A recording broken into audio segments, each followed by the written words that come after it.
Tous empoisonneurs, dit par Émile Berlerme, en mai 2021. Tous empoisonneurs. Comment un rationaliste et un croyant voit-il le fait d'avoir été contaminé au Covid, qui est un empoisonnement puisqu'on peut, au pire, ou au mieux, en mourir? Comment le gouvernement et la justice voient-ils une épidémie, qui est un empoisonnement des uns par les autres, et que l'on se refuse à appeler crime, alors que si cela est fait volontairement, c'est un crime volontaire? Pourquoi la transmission d'un virus, de la simple grippe, n'est-elle pas considérée comme un crime par la justice officielle? Du moins un délit, car c'est avec évidence une mise en danger de la vie d'autrui. Peut-être attend-elle, la justice, que l'un d'entre nous porte plainte. Comment les croyants et les non-croyants voient-ils le fait d'être porteurs et transmetteurs? Pourquoi la normalité d'un fait est-elle parfois jugée criminelle et parfois non? Tout être vivant est un empoisonneur. Tout être vivant est porteur de poisons, de virus, de bactéries. Tous les humains sont des empoisonneurs, donc des tueurs. Vous vivez, vous empoisonnez, vous tuez. Combien, chacun d'entre nous, avons-nous tué d'autres humains? Quand vous savez être un empoisonneur potentiel, ne devez-vous pas éviter la transmission? Puisqu'un Dieu a empoisonné Adam et Ève et empoisonne tout le monde par la suite, selon les croyants, alors vous pouvez le faire? Que le plus fort résiste, c'est animal. Que les bons et les justes résistent, c'est divin. D'après ce principe, il ne devrait plus y avoir aucun malade et transmetteur sur Terre depuis longtemps. Car ils devraient être tous morts et seul le bien devrait régner. J'ai quelques doutes sur la réussite du projet divin.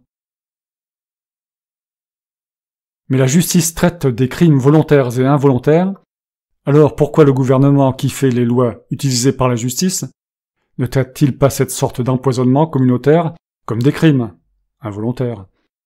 Pourquoi les gens ne se rendent-ils pas compte que transmettre un virus est criminel? Ne le savent-ils pas avec le sida ou avec une MST? Et la justice ne traite-t-elle pas ce cas comme un acte criminel?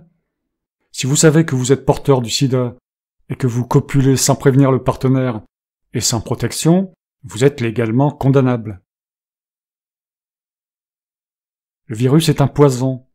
Mettriez-vous du poison dans les aliments de vos amis? Quand vous fumez, vous mettez le poison nicotine dans l'air que respirent vos amis. Voulez-vous un peu de poison dans votre verre d'eau, SVP? Voulez-vous un virus Covid dans l'air que vous respirez, SVP? Transmettre un virus de la grippe.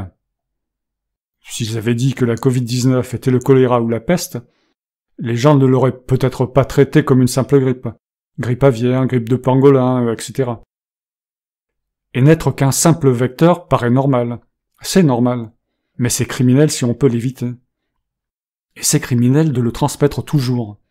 Si vous savez que vous pouvez être porteur et donc transmetteur, et que vous n'agissez pas en conséquence, vous êtes un criminel, même si vous ignorez si vous êtes effectivement porteur. Les envahisseurs colonisateurs successeurs de Christophe Colomb ont décimé les populations indigènes, car ils étaient porteurs de maladies inconnues des populations. Je suppose donc qu'inversement, les maladies des indigènes n'ont pas beaucoup affecté les envahisseurs. Nous sommes 8 milliards de vecteurs de maladies, 8 milliards de porteurs d'ADN calamiteux. C'est beaucoup trop.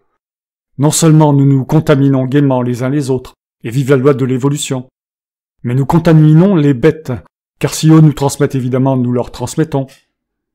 Quand nous zigouillons sans coup férir des milliers de bœufs, de visons, de poulets, de bouquetins sauvages, peut-être ces braves bêtes attendent-elles la réciprocité. Alors, zigouillons-nous, c'est-à-dire réduisons notre population sans tuer personne, et sans obliger personne à exister pour devenir un criminel, transmetteur morbide sans son consentement. La planète y gagnera en sérénité. Fin, Émile Berlerme.